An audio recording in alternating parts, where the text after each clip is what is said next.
CD 1. Capítulo 1. O menino que sobreviveu. O senhor e a senhora Dursley, da Rua dos Alfeneiros, número 4, se orgulhavam de dizer que eram perfeitamente normais, muito bem, obrigado. Eram as últimas pessoas no mundo que se esperaria que se metessem em alguma coisa estranha ou misteriosa, porque simplesmente não compactuavam com esse tipo de bobagem. O Sr. Dursley era diretor de uma firma chamada Grunnings, que fazia perfurações. Era um homem alto e corpulento, quase sem pescoço, embora tivesse enormes bigodes.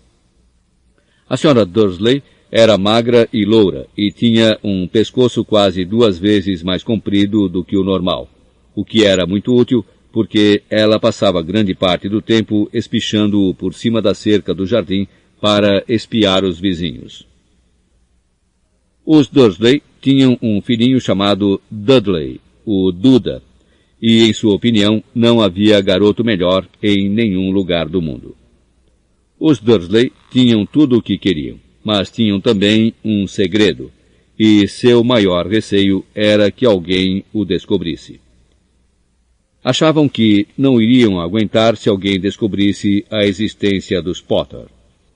A Sra. Potter era irmã da Sra. Dursley, mas não se viam havia muitos anos. Na realidade, a Sra. Dursley fingia que não tinha irmã, porque esta e o marido imprestável eram o que havia de menos parecido possível com os Dursley. Eles estremeciam só de pensar o que os vizinhos iriam dizer se os Potter aparecessem na rua.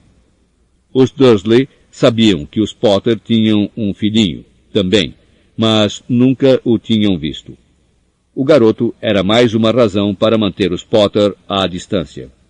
Eles não queriam que Duda se misturasse com uma criança daquelas. Quando o Sr. e a Sra. Dursley acordaram na terça-feira monótona e cinzenta em que a nossa história começa, não havia nada no céu nublado lá fora sugerindo as coisas estranhas e misteriosas que não tardariam a acontecer por todo o país. O Sr. Dursley cantarolava ao escolher a gravata mais sem graça do mundo para ir trabalhar, e a Sra. Dursley fofocava alegremente enquanto lutava para encaixar um Duda aos berros na cadeirinha alta. Nenhum deles reparou em uma coruja parda que passou batendo as asas pela janela. Às 8h30, o Sr. Dursley apanhou a pasta, deu um beijinho no rosto da Sra. Dursley e tentou dar um beijo de despedida em Duda, mas não conseguiu, porque, na hora, Duda estava tendo um acesso de raiva e atirava o cereal nas paredes. Pestinha! Disse rindo contrafeito o Sr. Dursley ao sair de casa. Entrou no carro e deu marcha a ré para sair do estacionamento do número 4. Foi na esquina da rua que ele notou o primeiro indício de que algo estranho ocorria. Um gato lia um mapa. Por um instante, o Sr. Dursley não percebeu o que vira. Em seguida, virou rapidamente a cabeça para dar uma segunda olhada. Havia um gato de listras amarelas sentado na esquina da Rua dos Alfeneiros, mas não havia nenhum mapa à vista. Em que estaria pensando naquela hora? Devia ter sido um efeito da luz. Ele piscou e arregalou os olhos para o gato. O gato o encarou. Enquanto virava a esquina e subia a rua, espiou o gato pelo espelho retrovisor.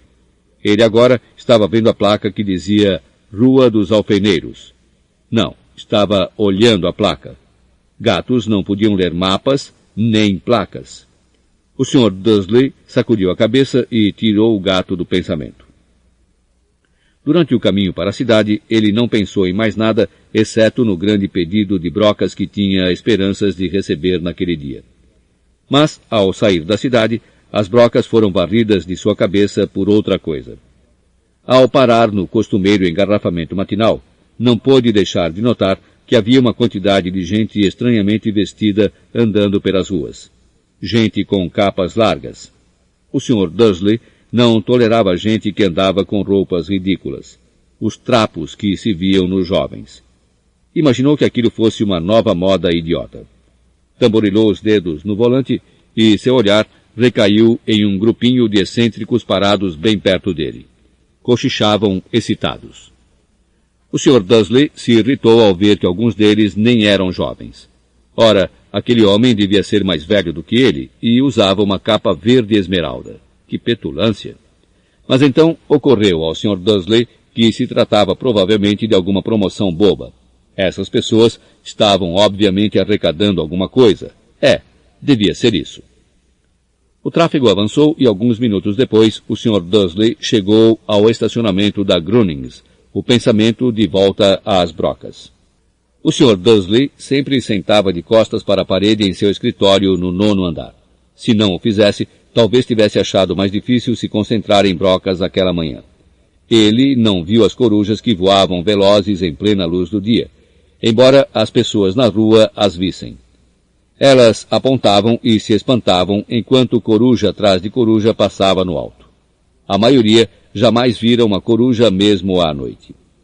O Sr. Dursley, porém, teve uma manhã perfeitamente normal, sem corujas. Gritou com 5 pessoas diferentes, deu vários telefonemas importantes e gritou mais um pouco. Estava de excelente humor até a hora do almoço, quando pensou em esticar as pernas e atravessar a rua para comprar um pãozinho doce na padaria de fronte. Esquecera completamente as pessoas de capas até passar por um grupo delas próximo à padaria. Olhou-as com raiva ao passar. Não sabia o porquê, mas elas o deixavam nervoso. Essas cochichavam agitadas também, mas ele não viu nenhuma latinha de coleta. Foi ao passar por elas, na volta, levando uma grande rosca açucarada em um saco, que entreouviu algumas palavras do que diziam. Os Potter, é verdade, foi o que ouvi. O filho deles, Harry.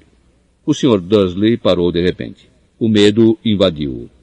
Virou a cabeça para olhar as pessoas que cochichavam como se quisesse dizer alguma coisa, mas pensou melhor. Atravessou a rua depressa, correu para o escritório, disse rispidamente à secretária que não o incomodasse, agarrou o telefone e quase terminara de discar o número de casa quando mudou de ideia. Pôs o fone no gancho e alisou os bigodes pensando. Não, estava agindo como um idiota. Potter não era um nome tão fora do comum assim.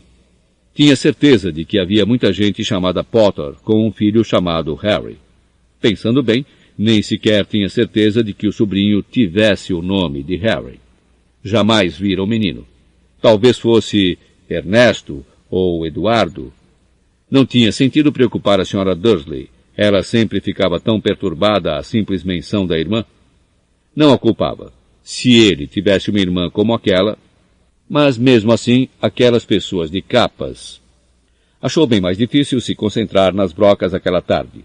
E quando deixou o edifício às 5 horas, continuava tão preocupado que deu um encontrão em alguém parado ali à porta. Desculpe, murmurou, quando o velhinho cambaleou e quase caiu. Levou alguns segundos até o Sr. Dursley perceber que o homem estava usando uma capa roxa. Não parecia nada aborrecido por ter sido quase jogado ao chão. Ao contrário, seu rosto se abriu em um largo sorriso e ele disse numa voz esganiçada que fez os passantes olharem. Não precisa pedir desculpas, caro senhor, porque nada poderia me aborrecer hoje. Alegre-se porque o você sabe quem finalmente foi-se embora. Até trouxas como o senhor deviam estar comemorando um dia tão feliz. E o velho abraçou o Sr. Dursley pela cintura e se afastou. O Sr. Dursley ficou pregado no chão. Fora abraçado por um completo estranho. E também achava que fora chamado de trouxa, o que quer que isso quisesse dizer. Estava abalado. Correu para o carro e partiu para casa, esperando que estivesse imaginando coisas, o que nunca esperara que fizesse, porque não aprovava a imaginação. Quando entrou no estacionamento do número 4, a primeira coisa que viu, e isso não melhorou o seu estado de espírito, foi o gato listrado que notara aquela manhã. Agora ele estava sentado no muro do jardim. Tinha certeza de que era o mesmo. As marcas em volta dos olhos eram as mesmas. Chispa! Disse o Sr. Dursley em voz alta. O gato não se mexeu. Apenas lançou-lhe um olhar severo. Será que isto era um comportamento normal para um gato? Pensou o Sr. Dursley. Continuava decidido a não comentar nada com a Sra. Dursley. Ela tivera um dia normal e agradável. Contou-lhe durante o jantar os problemas da senhora do lado com a filha, e ainda que Duda aprendera uma palavra nova. Nunca. O Sr. Dursley tentou agir normalmente. Depois que Duda foi se deitar, ele chegou à sala em tempo de ouvir o último noticiário noturno. E, por último, os observadores de pássaro em toda parte registraram que as corujas do país se comportaram de forma muito estranha hoje. Embora elas normalmente caçem à noite e raramente apareçam à luz do dia, centenas desses pássaros foram vistos hoje voando em todas as direções desde o alvorecer. Os especialistas não sabem explicar por que as corujas de repente mudaram o seu padrão de sono. O locutor se permitiu um sorriso. Muito misterioso. E agora com Jorge Mendes, o nosso boletim meteorológico. Vai haver mais tempestades de corujas hoje à noite, Jorge? Bom, Eduardo, disse o meteorologista. Não sei lhe dizer, mas não foram só as corujas que se comportaram de modo estranho hoje. Ouvintes de todo o país têm telefonado para reclamar que, em vez do aguaceiro que prometi para ontem, eles têm tido chuvas de estrelas. Talvez alguém ande festejando a noite das fogueiras uma semana mais cedo este ano. Mas posso prometer para hoje uma noite chuvosa.